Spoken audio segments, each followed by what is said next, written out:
BMW has been quickly expanding its range of electric vehicles and SUVs over the years, but it still sees great importance in cars like this. It's the BMW 3 Series Touring. It's a car that has been a key part of BMW's lineup for decades, and over that time has come to establish a great reputation for reliability, premium feel, and dynamic driving too. But in that time, the BMW 3 Series rivals have become more numerous, and to keep up with that, BMW has kitted it out with more technology, some of its latest software, and some efficient plug-in hybrid powertrains.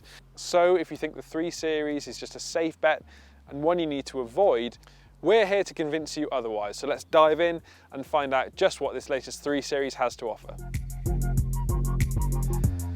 I'd argue that this latest generation of 3 Series Touring is one of the sharpest to date. It's got really cool headlights and slim rear lights all tied together in a wagon shape that just looks, I think it just looks great. The 330e isn't too tricky to pick out against the rest of the 3 Series lineup too. You might notice that the charging port is on the left-hand side on the flank, and you do get some nice efficient dynamic badges there too. Other than that, it's quite a subtle design, and this grey car with gloss black features really does fly under the radar, and in fact from many angles you think it might look like a police car. This latest generation of BMW 3 Series has got all of the latest tech that BMW could offer. It's got its full curved screen display, and it's also got its latest iOS 8 infotainment system. Now, what does that mean? Well, it means you get a really big setup of screens which blends one for infotainment and one for all your driving data together. In some cars, like the 2 Series Active Tourer that we've already looked at, and you can check out our full review on Motors.co.uk right now, that means you don't get a rotary controller to use for the display as well. In the 3 Series, you get a bit of both. So it's both touchscreen, and you also get the rotary dial in the middle. During my time with the car, I find myself using the rotary dial less and less and just using the screen. It's a little bit complicated in places with quite a lot of information going on, but you can get to everything nice and quickly, and it's really responsive too. The climate features are also embedded in the screen, and that's a feature which I've often spoke about is a little bit annoying. But in this car it's not too bad because the responsiveness is excellent.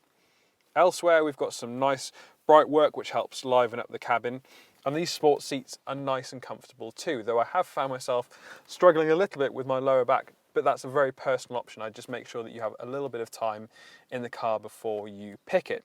Elsewhere the build quality is good, although some of these plastics are a little bit creaky down here, which I think is a bit of a shame in a car like this. The driving position is excellent though, and that's something you can always bank on BMW being able to deliver. There's plenty of space to be found in the back of the 3 Series Touring. The seat is in my position and I'm just under 6 foot, and I've got plenty of space for my feet and plenty of room for my knees too, while headroom is really good as well, despite this car getting an optional panoramic sunroof, which does tend to eat into headroom somewhat.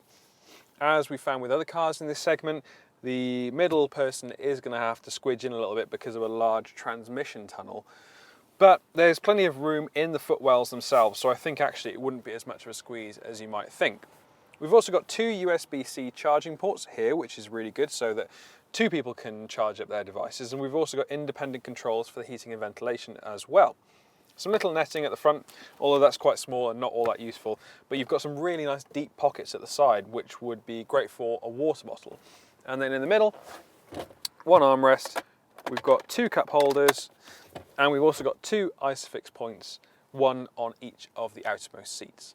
The BMW 3 Series Touring retains one of the features that I've always loved about this car, which is the pop hatch, which you can open like that, and that means you can gain access to the boot without having to open the full area of the boot. And it's great if you just want to dart in and get some shopping out, and you can still access the parcel shelf too, so you can keep it secure. But if you want to go for the whole thing, you can open the rear boot, and in the 330e you get 410 litres of boot space, and that's actually 90 litres less than you'd find in the petrol or diesel version of the 3 Series. Now, of course, you've got the cables to contend with as well, which do come in a bag, but do take up extra space. Under there, you've got a small load area, which you could keep the cables in, but they do tend to take up quite a bit of space up top. You've also got this weird lip here, which I presume is down to the battery's fitment, and that's something to contend with when you put heavier items up and over, although having said that, it's not too much of a bump to get over. It's a nice square area, But as I mentioned, it is just down quite a bit on overall spaciousness compared to both a regular petrol or diesel 3 Series and some of the 3 Series key rivals in the segment. We've always known that the BMW 3 Series has been the sportier option out of the compact estate car class. So if you wanted the Audi, you'd be looking for a slightly more comfortable option. If you were looking at a Volvo, you'd go for one that was slightly more spacious. And if you wanted a car that felt really good to drive, then you went for the 3 Series. Now, I don't know about you, but I've been noticing on the motorway quite a lot recently, and pretty much every 3 Series that I've seen has been one of these. It's a 330e, it's the plug-in hybrid. Reason being that low CO2 emissions mean that it's a great option for company car users and indeed for fleets as well. But what is this car like to drive, and what does it mean having that electrified powertrain? Well, we've got a 2-litre turbocharged 4-cylinder petrol engine, which is linked up to an electric motor and a battery, and you get 288 brake horsepower, which I think is quite a lot. Now, you're not actually getting all of that power all of the time. BMW includes something called extra boost in its plug-in hybrids, and that comes in when you absolutely mash the throttle. So really pin it, that's when you're getting the most amount of power. But if you're using part throttle, you're not getting all of that. And in fact, even if your battery is fully depleted, the system will still keep a small amount in reserve so you get that full amount of power. So you don't need to keep it fully charged in order to get that 288 brake horsepower when you need it. But of course, plug-in hybrids are at their most efficient when they are fully charged.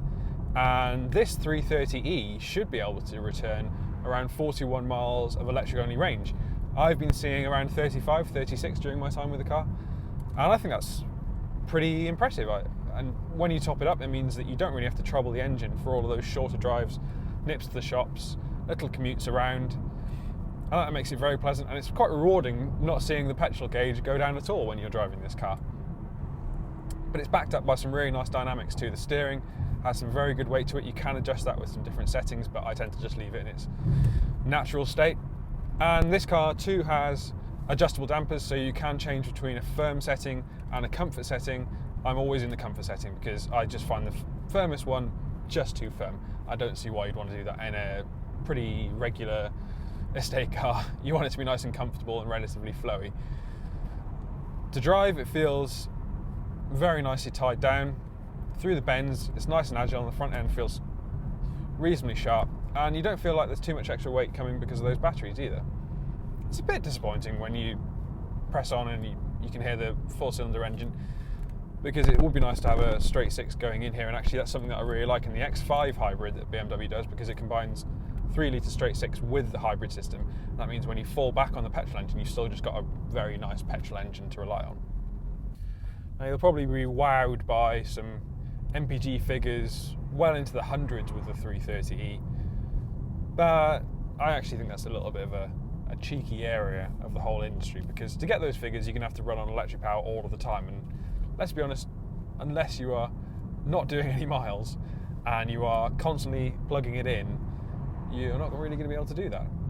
But having said that, when I've been fully depleted of charge, I've been getting around 46 MPG, which isn't bad for the type of car, but would be smashed to pieces by a 320d, a small capacity diesel, or even a 320i, the smaller petrol.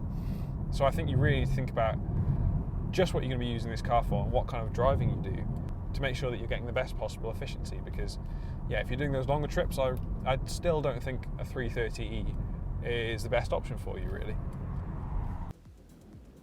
I do think that the BMW 3 Series has retained its title as one of the best all-rounders in the compact estate segment. It's great to drive, I think it looks really nice too, and it's equipped with some of the latest tech that BMW has to offer, which just transforms the whole experience and makes it a little bit more immersive and also easier too. I just think it's worth thinking long and hard about which powertrain is going to suit your lifestyle, because this plug-in hybrid version does bring lower fuel costs and that chance of EV running at lower speeds and shorter journeys, but at the detriment of outright practicality, which is essentially what you always pick an estate car for. You want it to be practical. So just bear in mind what you want your car to do. Having said that, even though this car does fall back a bit in practicality, it delivers in all other areas, so it's still a very good choice. Thank you for watching this Motors.co.uk new car review on the BMW 3 Series Touring. Now, if you have enjoyed this video, please leave us a like below and let us know in the comment section what you think of this car. And you could, while you're here, click that subscribe button, click the bell icon, and then you're notified every time we upload a new review.